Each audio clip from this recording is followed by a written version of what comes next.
So start, sir.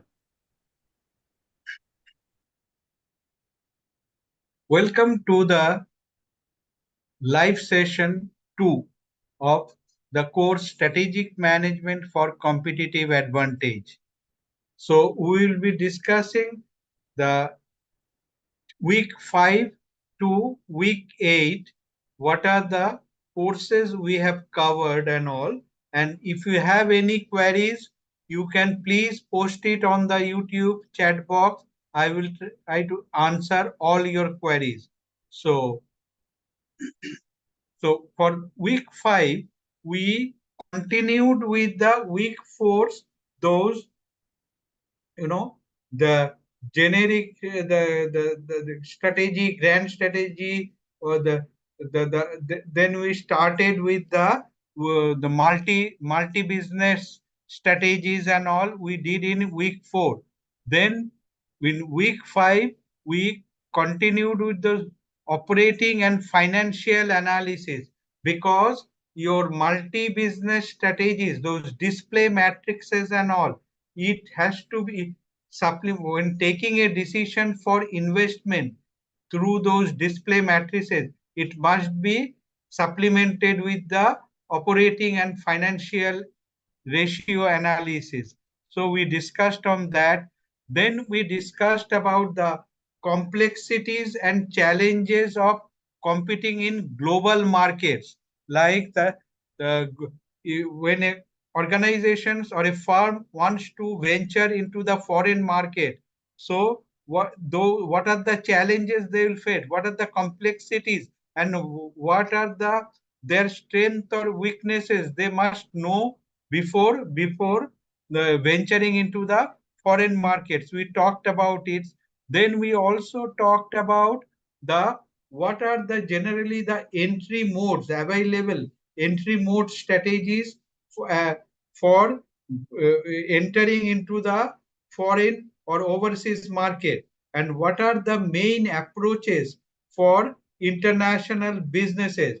These approaches you must know. Those three are the multi-domestic strategy, global strategies, transnational strategies, and the entry modes for strategies are export is one entry mode, then licensing, franchising, strategic alliances, joint venture, and the opening a foreign subsidiary. Anyway, we discussed in detail on that. Then we also discussed the building competitive advantages in international market. How do the companies gain the competitive advantages? These are there are choices, there are ways to do that. One is that you in the foreign market, you use the resources, your resources, company resources, for supplementing to the another market. Say we have given the example for Nike. They have the strong markets in US and China. Now the developing markets in other countries, the profit sanctuary from those countries, you divert the fund to develop other country markets. Okay, that is one. Another is the way to take cost advantages. The overall cost leaderships you can get through having big plan, only few plans and big plans in 2 3 plants all and that supply all of the global supplies, like you see Nike does it. Then those PCB board, the PC boards and all, that is mostly done in Taiwan, and it is supplied all over the world. And another is the brand identity. You take your brand, let's say Honda Motors, Google, or the 3M. With their brand they can go to Walmart. Then your the Disney, they with their brand they go to the other countries and they get that leverage in international market. Okay, these were for the week 5. Then week 6, we talked about what are the strategies for competing in in developing markets. Say the MNCs, multinational companies or the global companies, when they come to the developing country, less developed countries, so their model which is successful in developed countries will not be successful in less developed countries or developing countries. So we talked about what are the factors, what are the areas they have to focus in, they have to change. So we talked about that. Then also we talked about the how to defend against the global giants. When MNCs are coming, how the native companies, how the domestic companies will resist that. That what are the different areas they should look for? We have discussed about it, and we have given the examples like Lenovo did, then your Shanda in Chinese company, they did it for the advertising. Then in Indian companies, say Hindalco did it. So that fastener, that that fastener, that company also did it. We gave lot of examples on this. So, and continued in week 6, we talked about the resource allocation, because now after formulations of the strategy, what you do, what you need, then after that you have to implement the strategy. And implementation of strategy, you require resources. What are these resources? These resources are capital resources, human resources, material resources, technology resources. So these resource allocation, but when you have to allocate the resources, say capital, so there must be some resource allocation methodology. You cannot allocate resource on ad hoc basis. We discussed about, say, capital budgeting, zero-based budgeting, then your performance budgeting, strategic budgeting. So we all discussed those resource allocation technique. Then also we discussed about 7S framework, McKinsey's 7S framework for organizational change, because when you are changing the strategy may require the change in organization, strategy implementation. So how do you change the organization? These 7 S's, we discussed about it. Those are superordinate goal, skills, strategy, structure, then style, stuffing. All these are all interconnected. We talked about it, and this has to be aligned for a successful organizational change. Then we talked about the other strategy implementation issues, like the change management, how the process of change goes on. Then the change management, Kotler's 8-step process management in the organizations, how they should initiate an organization. We have talked about that.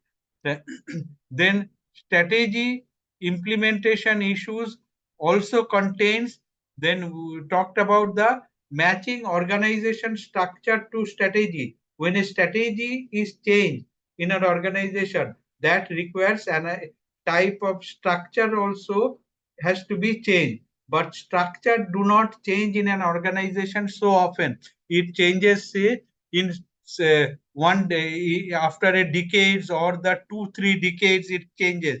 So you tweak with the systems. We talked about that how do you match structure and strategy. Okay, so that was all for week 6. Then week 7, what we talked about are the forms of continuations of this structure, that forms of different organizations. Like we talked about product division, functional structure, multi-product division structure. Then we talked about matrix structure, which is a hybrid structure. Then we also talked about different, the global companies, different types of structure like mother-daughter structure, then the global product structure, global area-wise structure. We talked about that. Then we talked about the boundaryless organization. Boundaryless organization was the vision of uh, Jack Welch. He wanted the GE General Electric will be a boundaryless organization.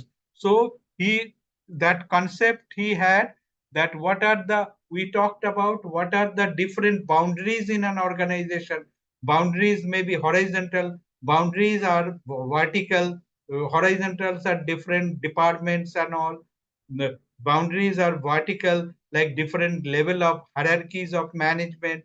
Then boundaries can be the geographical, and boundaries can be different inter-firm, like firms in internal environment, then your suppliers, customers, regulators, competitors. These are the different uh, boundaries. Then what were the drivers for boundaryless organizations? We talked about. We talked about then different types of boundaryless organization, like the modular. What is a modular organization? What is a virtual corporation or corporations or virtual organization? What are barrier-free organization? All these we talked about, and we also discussed that the boundaryless organization is not, the purpose of boundaryless organization is not to do away with the traditional form of organization, because traditional form of organization will stay, but the purpose of boundaryless organization is to make the boundaries more permeable, so that the interactions, the flow of information, flow of ideas, flow of culture, it is more permeable and is more free. So you cannot replace the traditional structure, but you can make it more transparent, more permeable, and more, that layer should be much less. We talked about it. Then in week 7 also, another, that implementation of strategies is the strategic leadership. Leaderships, who implements this strategy? This implement has to be done by the leaders. Say CEO, but CEO cannot only do it alone. So CEO has to sub appoint sub leaders. These sub leaders may be the directors, then managers, under manager team leaders. So these are the level of leaderships. So we talked about those leadership, the processes, then importance of leadership, then universal core structures of leaderships. That is, the if you study all the great leaders in the world, of all the times, you will find they have some common universal traits. Those traits has to be are what? Knowledge, character, and sacrifice, self-sacrifice. And but no one person can have all these, the high. So it has to be balanced in the knowledge, character, strength of character, and the self-sacrifice level. We talked about that, uh, strategic leaderships. Okay, then we talked about, then we week 8 we talked about these strategic leaderships continued for week 8. Then we talked about business and operational excellence, like like how do you get, because when you, after the strategy implementation, one more things is that we talked, we are, this course is about corporate strategy. Now there are has to, it has to be linked with the that or functional strategy. Rather, functional strategy has to be linked with the corporate strategy. In this functional strategy, it may be HR strategy, it may be IT strategy, engineering strategy, risk strategy, then your operation strategy, all these functional areas has to be dovetailed with the strategic um, corporate strategic planning. We talked about that, and operational excellence and all, how to get it, those TQM, Six Sigma and all, we very just touched upon, not discussed in depth, but process, business process re-engineering, those things we talked about.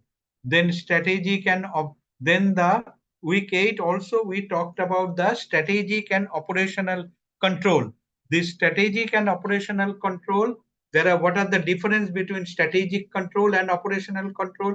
We discussed about it. There are four types of strategic control, like premise control, strategic surveillance, implementation control, and the the special alert control.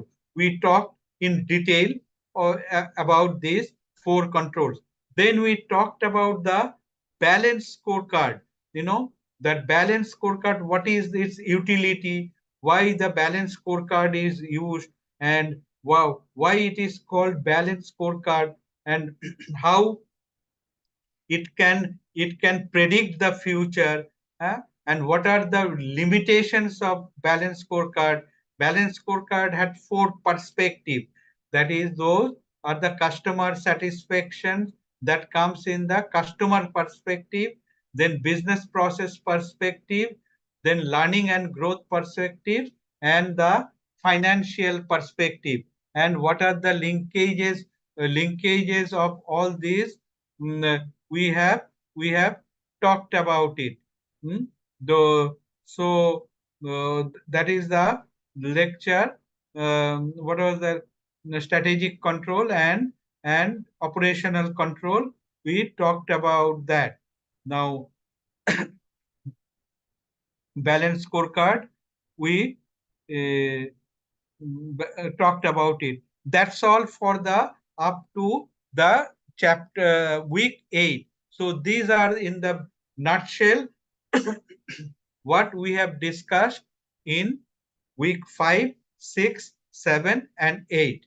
So now if you have any queries, you can please raise those queries so that I can answer those.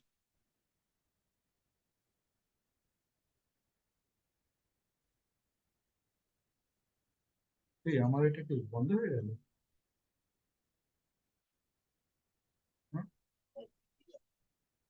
এই আমারটা চলে গেল, একটু দেখো।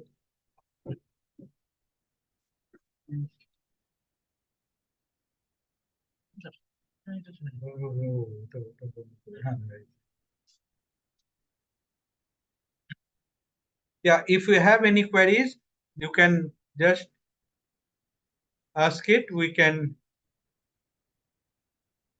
clear your doubts.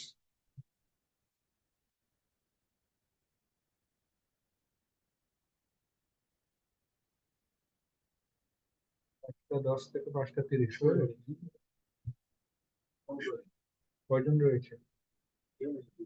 হ্যাঁ, কেউ নেই না?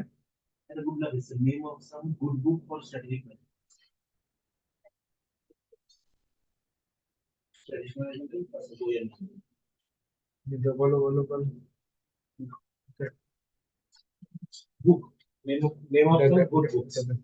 Yeah, in the every lecture, at the last slide I have given you the reference books, so please go through those references, because I have, the course covers not only from one or two books, it covers at least 10 books. So it will not be possible for you to go through all 10 books. So chapter wise I have given the name of the reference books. Those are all world class books, you can refer that. One is crafting and executing strategy, the quest for competitive advantage, that is by Thompson and Strickland, that is, you can refer to that book. Another book is, say, strategic management, strategy, let me see, Exploring Strategy, Text and Cases by Gary Johnson, Richard Whittington, and others. So these and there are few more good books are there. You just refer to one. Another is for strategic management, that is Robinson and Pierce. Hmm? You can go through all those reference and these books, that will be very helpful.